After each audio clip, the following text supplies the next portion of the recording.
Вітаем вас! І працягваем добрую традыцыю. Нядзелю падводзіць разам вынікі культурнага тыдня. У студыі з вами Ганна Панцялеева і Артём Пінчук.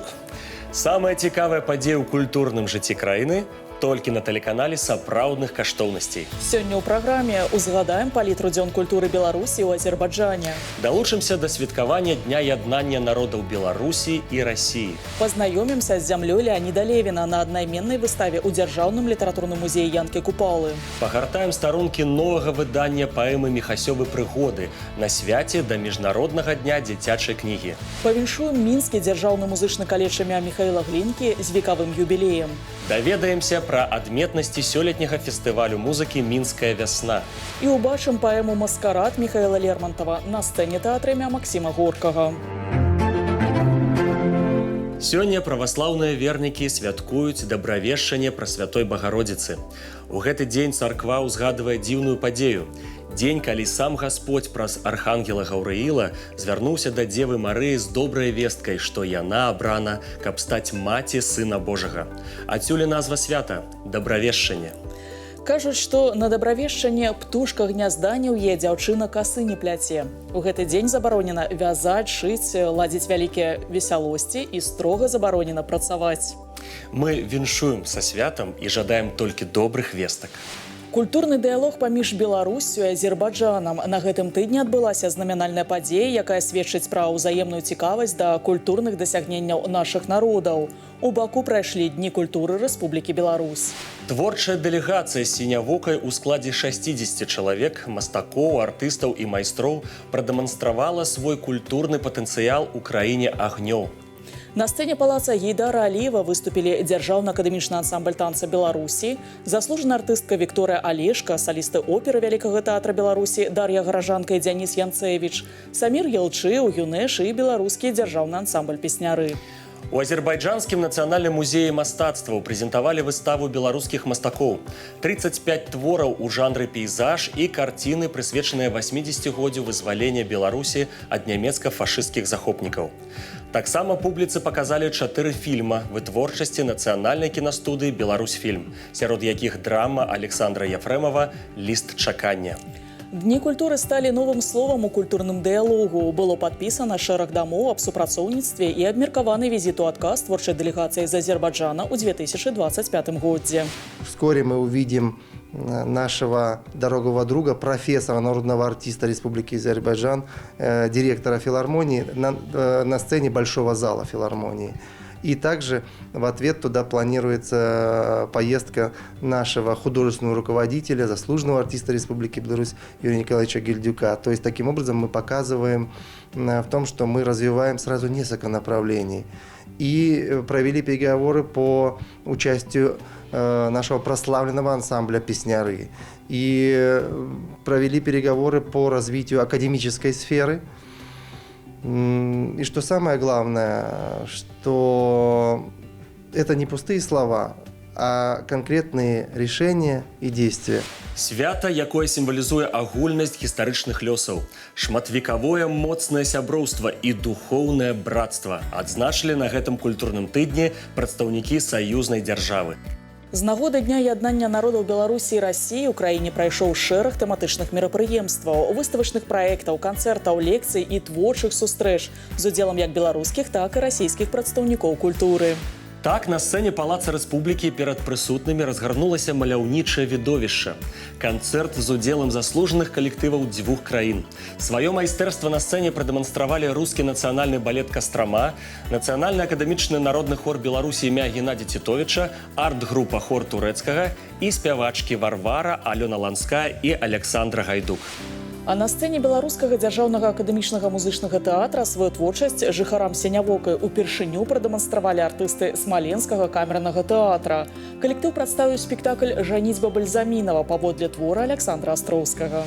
Пастаноўка з'явілася ў рэпертуары расійскай трупы ў мінулым годзе і была падрыхтавана да 200годдзя з дня нараджэння драматурга. Яго ж аднайменны твор і лёг у аснову новага спектакля. Рэжысёрам Пятром Арловым была прапанавана арыгінальная версія папулярнай п'есы Александра Астроўскага. Тут спалучаюцца адразу некалькі жанраў, сярод якіх трагічныя, камічныя і патэтычныя элементы. Выразна падкрэсліваюцца дэталі, схаваныя ў тэксце стваральнікам рускага нацыянальнага тэатра. Так абраз, галоўны атрыбут маці Мішы Бальзамінова, робіць фінал адкрытым, не тое з'яўляючыся благаславеннем на шлюб сына, не тое яго праводзінамі на той свет. Рассказать о том, как мы все живем, как мы существуем сегодня, когда уже совершенно все изменилось, мир изменился, но человек остался тем же. Как мы живем, рассказать, и рассказать, вот, как это счастье сыскать русскому человеку. Вот это, мне кажется, и есть современность. Сцэнаграфія ж падкрэслівае праз стрыманыя па колерах дэкарацыі беднасць Мішы Бальзамінова. На фоне іх яго беласнежны ложак, у якім персанаж выкатваецца на сцэну, становіцца адным з яркіх вобразаў. Такім чынам вылучаюцца мроі галоўнага героя пра ідэальны выгадны шлюб. Яны, дарэчы, асобна дэманструюцца на сцэне. Он просто хочет красиво, богато жить, потому что устал жить в бедности. Поэтому и когда его надежды какие-то рушатся, и мы видим эту невесту, потому что мечтает он о красивой все-таки невесте. Не только ради денег, но чтобы все было хорошо. То есть у него есть идеальная мечта, и вот он к ней стремится. Поэтому я думаю, что все-таки, конечно, сочувствие должно быть к персонажу. Перад пачаткам пастаноўкі з віншавальнымі словамі выступілі кіраўнік адміністрацыі Маскоўскага раёна Мінска і мэр Смаленска. Акрамя таго, у дзень паказу спектакля калектывы Беларускага дзяржаўнага акадэмічнага музычнага тэатра і Смаленскага камернага тэатра падпісалі пагадненне аб культурным супрацоўніцтве. Это соглашение позволяет уже на дальнейшую перспективу, на следующий год планировать какую-то работу с нашими гостями, и поэтому после подписания этого соглашения уже приступим к более тесной работе, изучим, скажем так, сцену, возможности, что мы сможем вывести, какие наши спектакли. Да святкавання Дня яднання народаў Беларусі і Расіі далучыўся і дзяржаўны літаратурна-мемарыяльны музей Якуба Коласа. Тут прайшоў мастацкі вечар «Шыр бязмежнае на ўсход», што быў таксама прымеркаваны да 225-годдзя з дня нараджэння Александра Пушкіна і 210-годдзя Михаіла Лермонтова. Сувязь паміж песняром і рускімі класікамі прадэманстравалі праз розныя віды творчасці. Сам Якуб Колас сцвярджаў, што напеўнасць і лірычнасць іх тэкстаў блізкія да мелодыі народнага верша. На пачатку мерапрыемства на беларускай мове можна было пачуць знакамітыя радкі ў выкананні розных дзеячаў культуры, напрыклад, пісьменніка Міхася Пазнякова. Безумоўна, я заўсёды згадваў пушкінскія радкі, якія так яскрава пацвярджаюць сутнасць и значение литературы, мастацкого словонахождения. Долго буду тем любезен я народу, что чувства добрые я лирой пробуждал. Вот задача сегодня литературы, задача письменников у человеку абуджаць чалавечнае. У праграме літаратурнага вечара можна было пачуць і музычныя нумары ў выкананні навучэнцаў Рэспубліканскай гімназіі каледжа пры Беларускай дзяржаўнай акадэміі музыкі.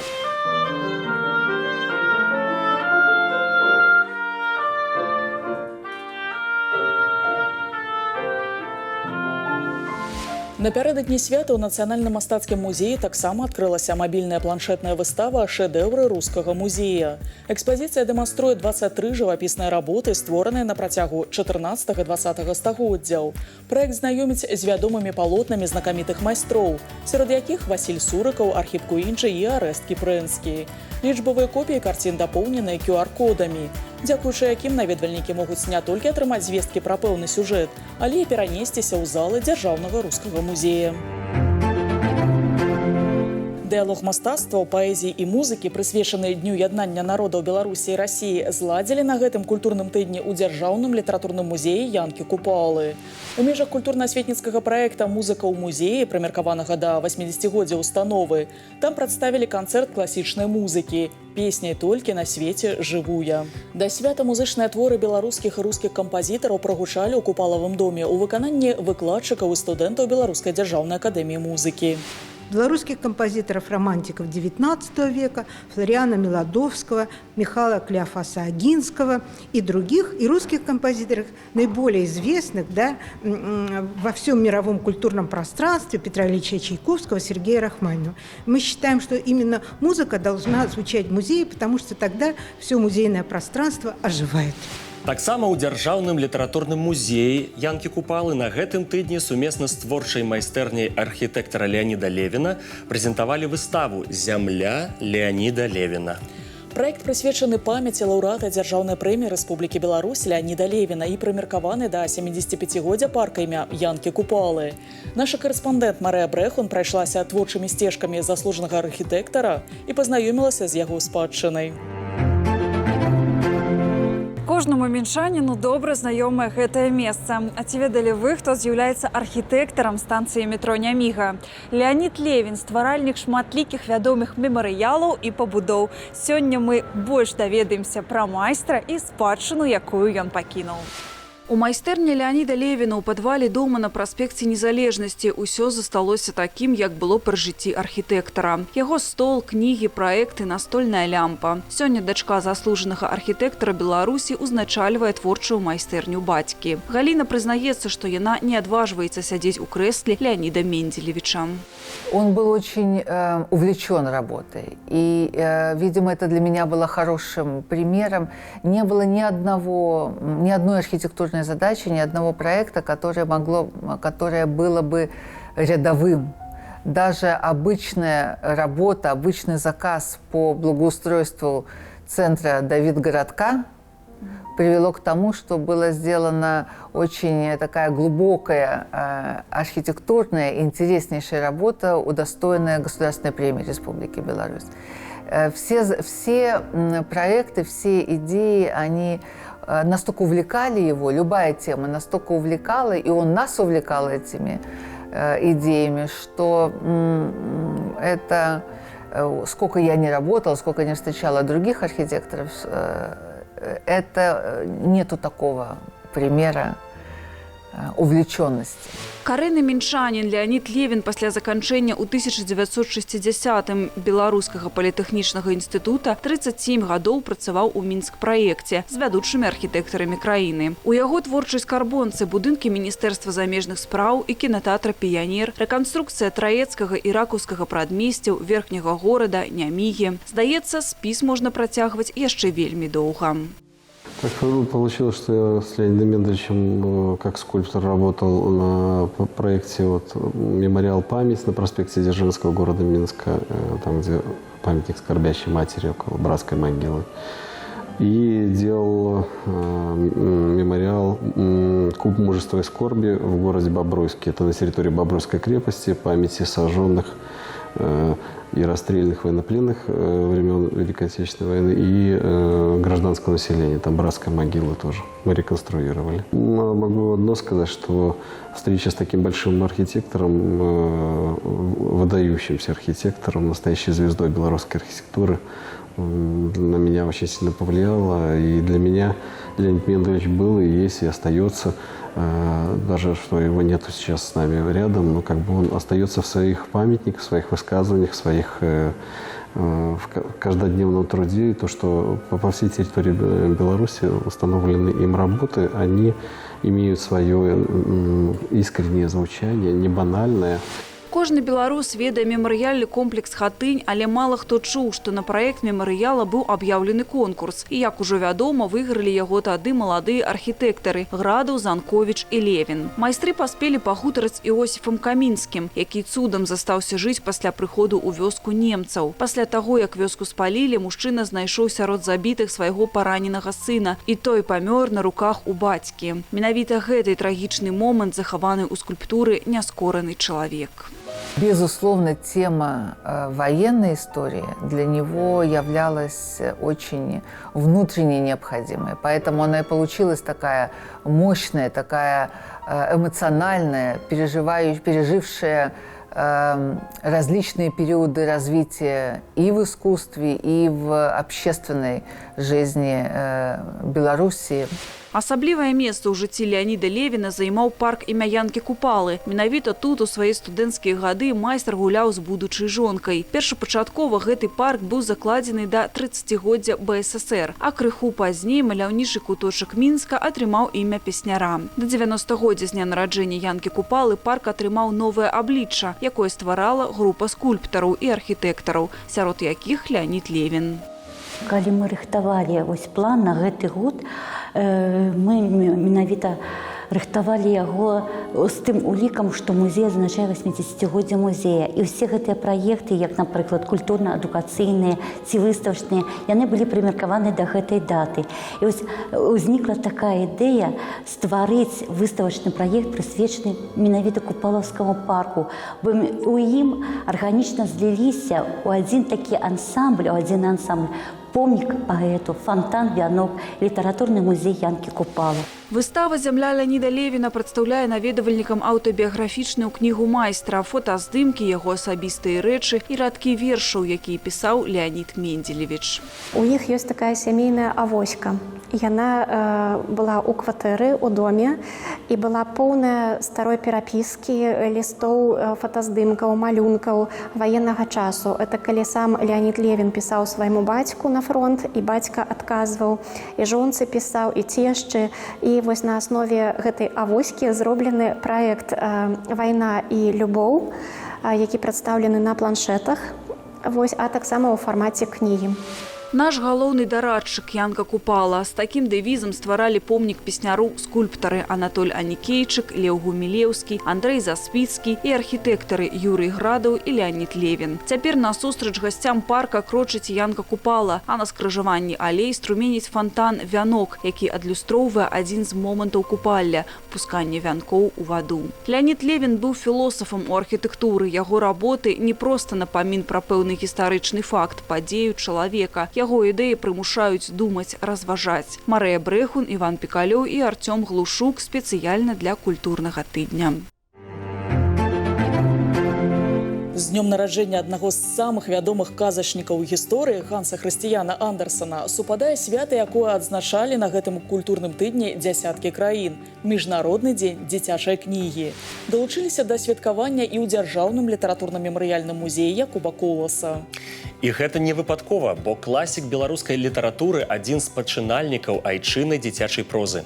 Якуб Колас доўгі час працаваў настаўнікам і пракладаў нямала намаганняў, каб выклікаць у сялянскіх дзяцей цікавасць да чытання.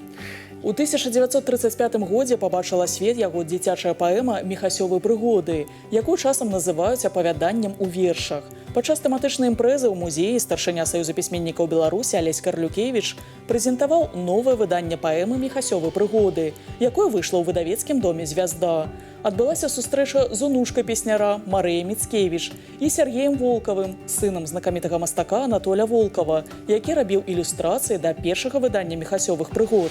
Я под рукой всегда бегал, и моя сестра Ира, которая тоже впоследствии стала художницей.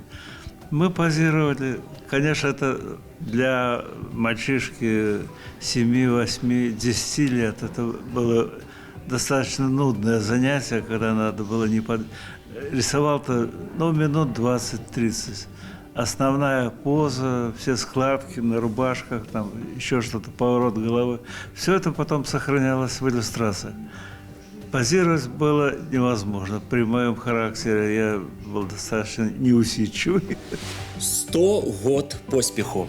Адна з найбуйнейшых і найстарэйшых устаноў адукацыі Рэспублікі Беларусь у сферы культуры Мінскі дзяржаўны музычны каледж імя Михаіла Глінкі сёлета святкуе свой векавы юбілей. Да знакавай даты харавыя аркестравыя калектывы, разнастайныя па выканальніцкім складзе ансамблі і салісты прадставяць цягам красавіка і мая 10 канцэртаў. Арыгінальныя праграмы пройдуць на галоўнай музычнай сцэне краіны – Беларускай дзяржаўнай філармоніі. Распачне цыкл выступленняў 12 красавіка ў малой зале імя Рыгора Шырмы канцэрт чаравання струн пявучых, навучэнцаў і педагогаў, лаўрэатаў міжнародных і рэспубліканскіх конкурсаў ігры на домры, балалайцы і мандаліне. Пра традыцыі, што склаліся ва ўстанове за гады існавання, выбітных выпускнікоў, фестывалі, конкурсы, што сталі візітнай карткай каледжа, а таксама марафон уражанняў, эмоцый, шматлікіх сюрпрызаў, што чакаюць публіку ў межах святкавання юбілею у нашай наступнай размове.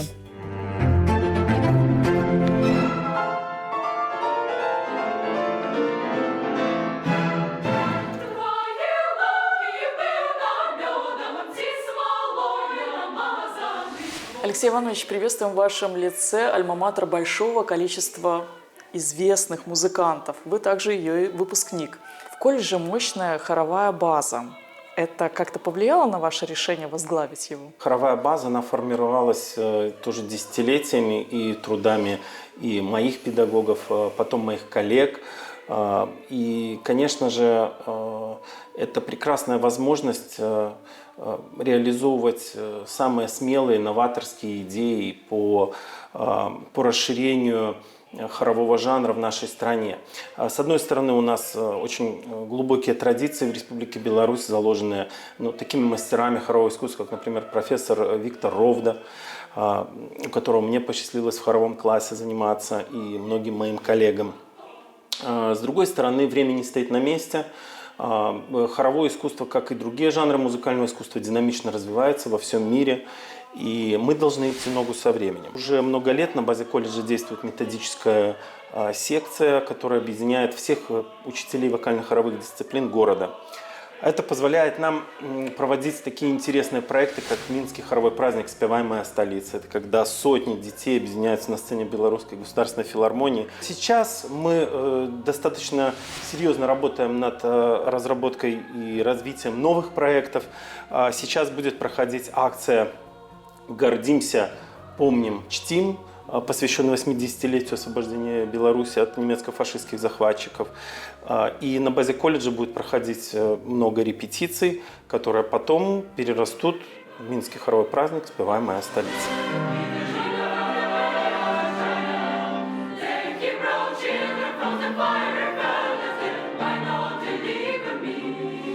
На мой взгляд, специальность академический хор самая лучшая, естественно, потому что хор, он действительно меняет человека.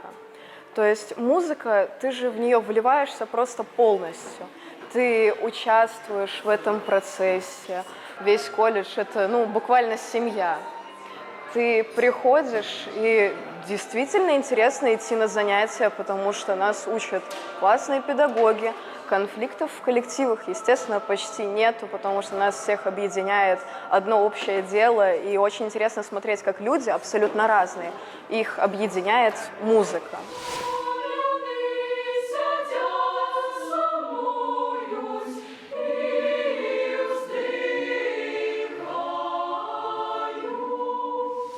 Какие специальности чаще других выбирают ребята? Ребята интересуются всем спектром специальностей, по которым у нас ведется подготовка. И, конечно, это блок специальностей, связанных с искусством пения, это сольное пение, это хоровое исполнительство. А с прошлого года мы открыли подготовку и по сольному пению в эстрадном жанре. Конечно, эстрадный жанр, он особенно притягателен. Иногда кажется может быть, более легким, хотя те ребята, которые серьезно осваивают этот жанр, они приходят к тому, что это очень серьезный труд, не менее кропотливый, чем в академическом жанре. Интерес, безусловно, есть и к таким профессиям, как хоровое дирижирование. Эта профессия, она позволяет будущему специалисту раскрыть разные грани своего таланта. Он может работать и артистом хора, он может руководить хоровым коллективом, может преподавать хоровые дисциплины. Это общение с большим количеством ребят в хоровом коллективе. Это тоже, в общем-то, для определенного темперамента и характера такая очень притягательная профессия. Мы же приходим сюда совсем юными, ничего не понимая, не зная, не умея как-то размышлять. И попав не только в хор, но и в сам колледж, с каждым годом ты становишься все опытнее, растешь как в плане музыкальном, так и в духовном, то есть во всех аспектах ты развиваешься.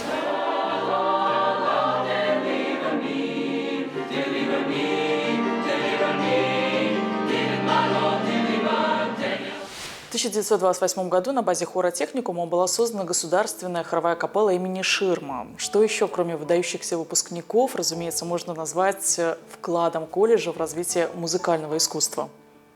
Спустя всего лишь несколько лет после открытия музыкального техникума была сформирована оперная студия, которая долгие годы существовала на базе техникума. Здесь нельзя не вспомнить о выдающейся выпускнице тогда музыкального техникума Ларисе Помпеевне Александровской.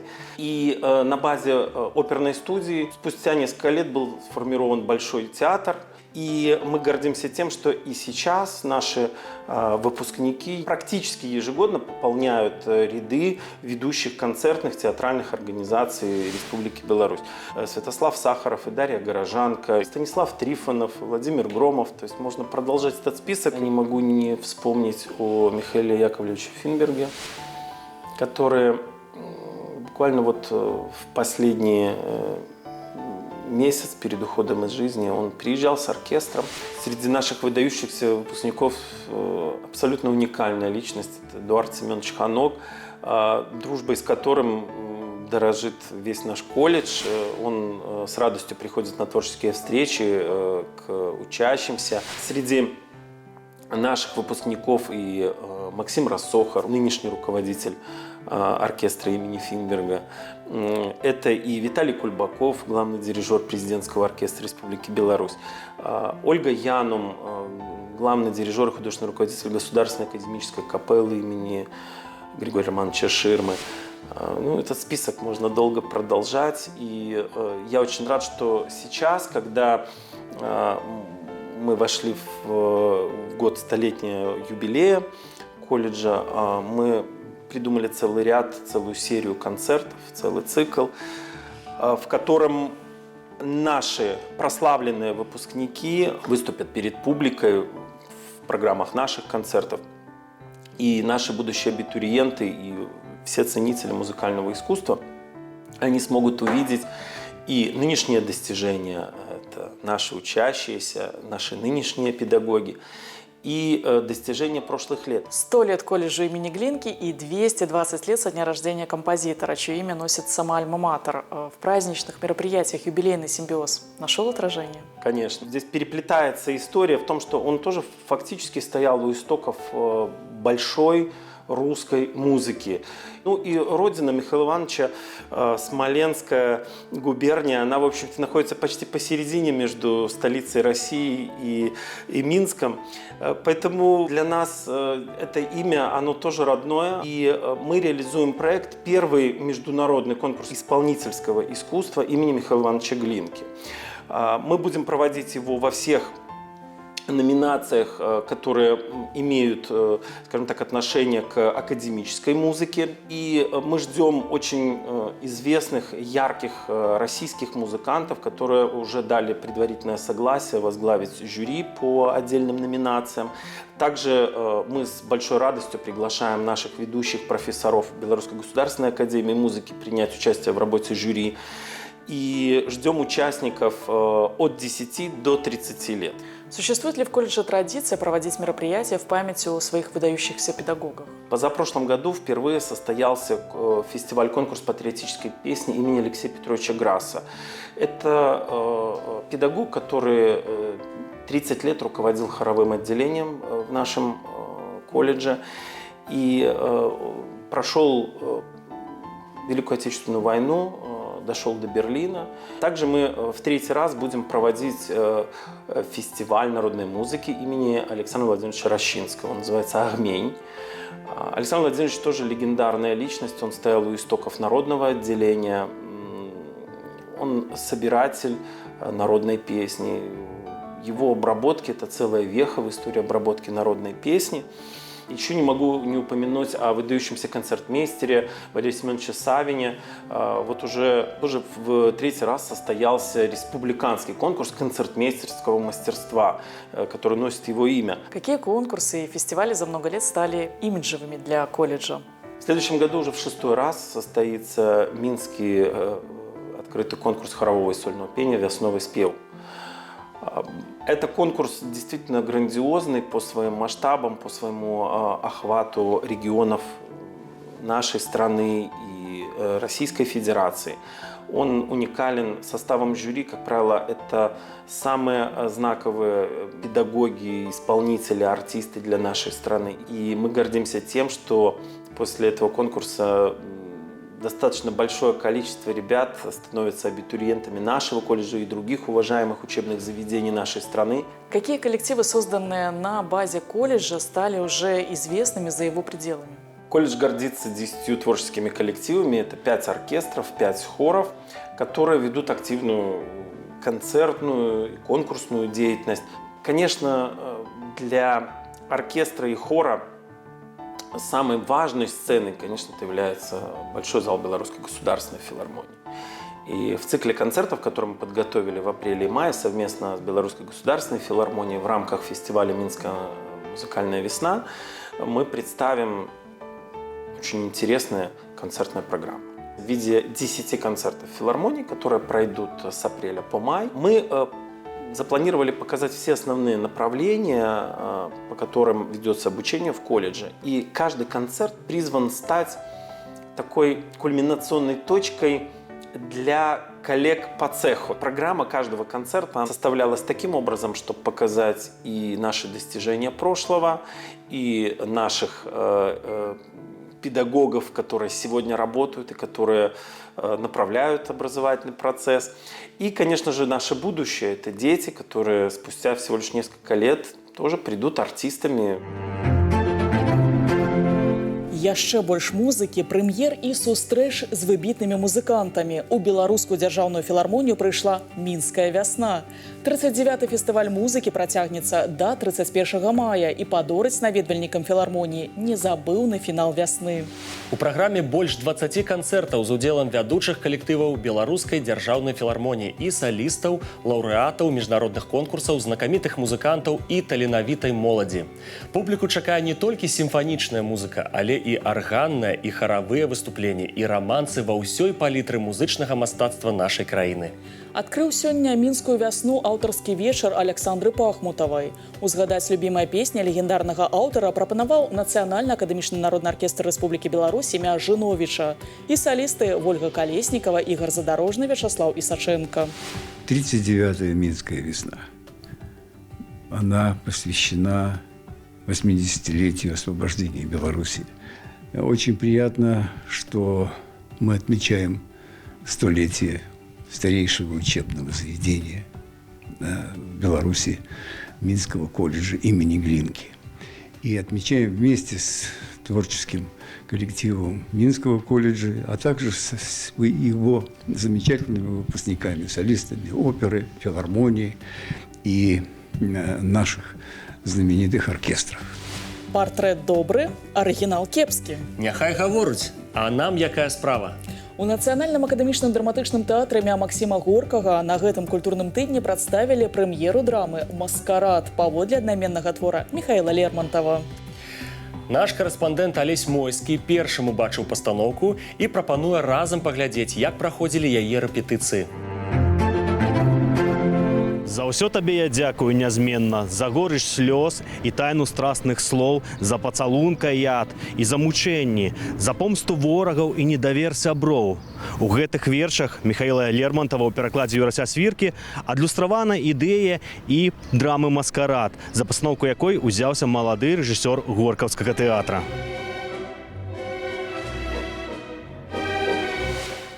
Актер Дэвид Разумов навучаўся рэжысуры ў Беларускай дзяржаўнай акадэміі мастацтваў на курсе мастацкага кіраўніка Горкаўскага тэатра Сергея Ковальчика.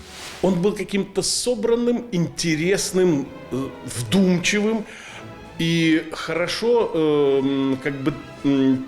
переваривал, что ли, режиссерские замечания. Мои, Бориса Ивановича Луценко, народного артиста Беларуси, педагога по мастерству Ольги Михайловны Клебанович, народной артистки Беларуси.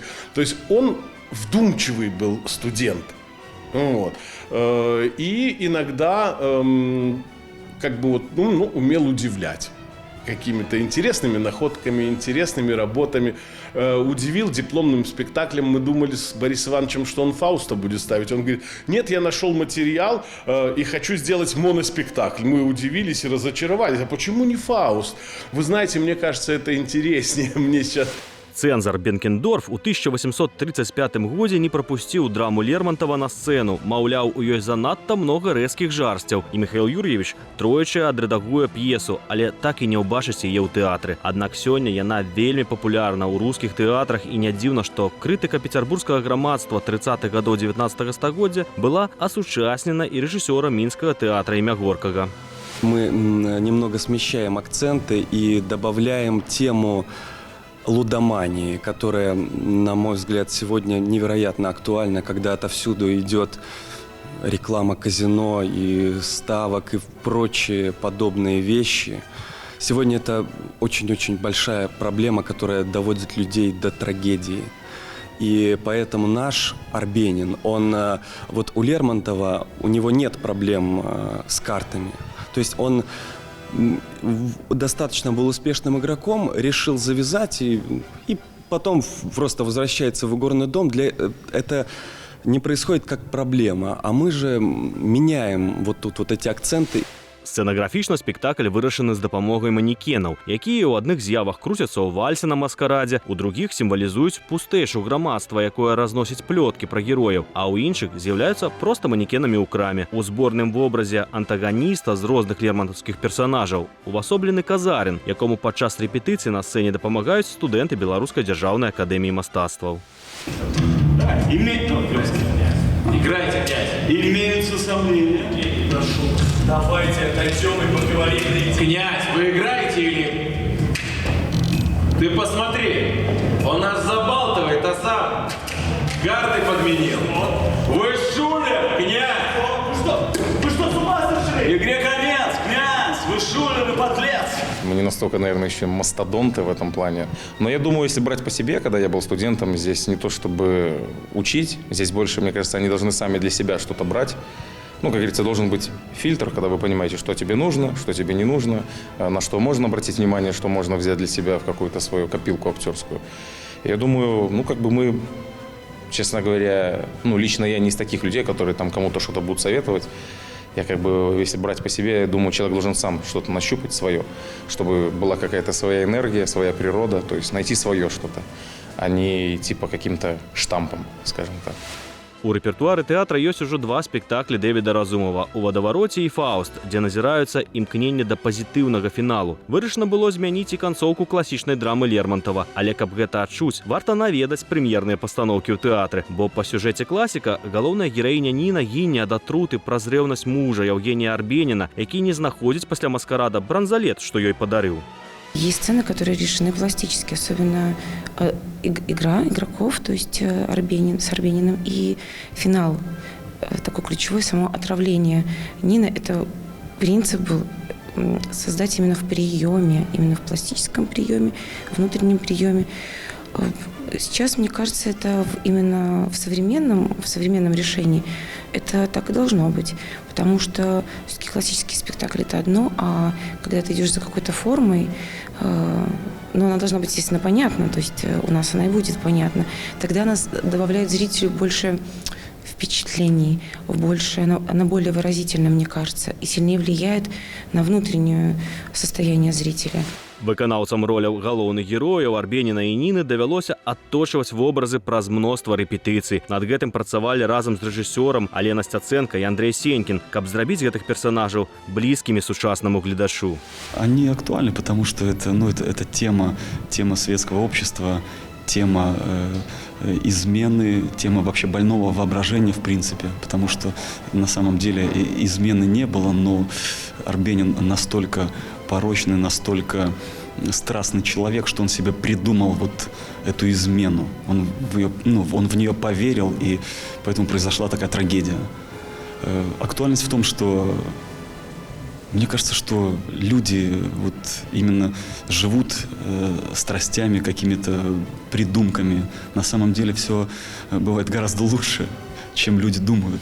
Наперадзе ў тэатра прэм'еры і ўжо распрацоўваюцца касцюмы і дэкарацыі для спектакля «Горкі хлеб» па дакументальнай п'есе Галіны Злабенка. Прэм'ера запланавана на 4 мая і будзе прымеркавана да 80-годдзя вызвалення Беларусі ад нямецка-фашысцкіх захопнікаў. За новымі пастаноўкамі горкаўскага тэатра працягнуцца шыць Алесь Мойскі і Сергей Фомічоў. Мы рады были познаёміць вас з самымі актуальнымі выставамі, канцэртамі і прэм'ерамі гэтага культурнага тыдня. Мы паспрабавалі не толькі расказаць пра іх, але і празважаць над гісторыяй і сучасным лёсам мастацтва. Далучайцеся до нас праз тыдзень у гэты ж самы час, і мы пазнаёмім вас з новымі героямі і падзеямі культурнага тыдня. Да сустрэчы з сапраўднымі каштоўнасцямі.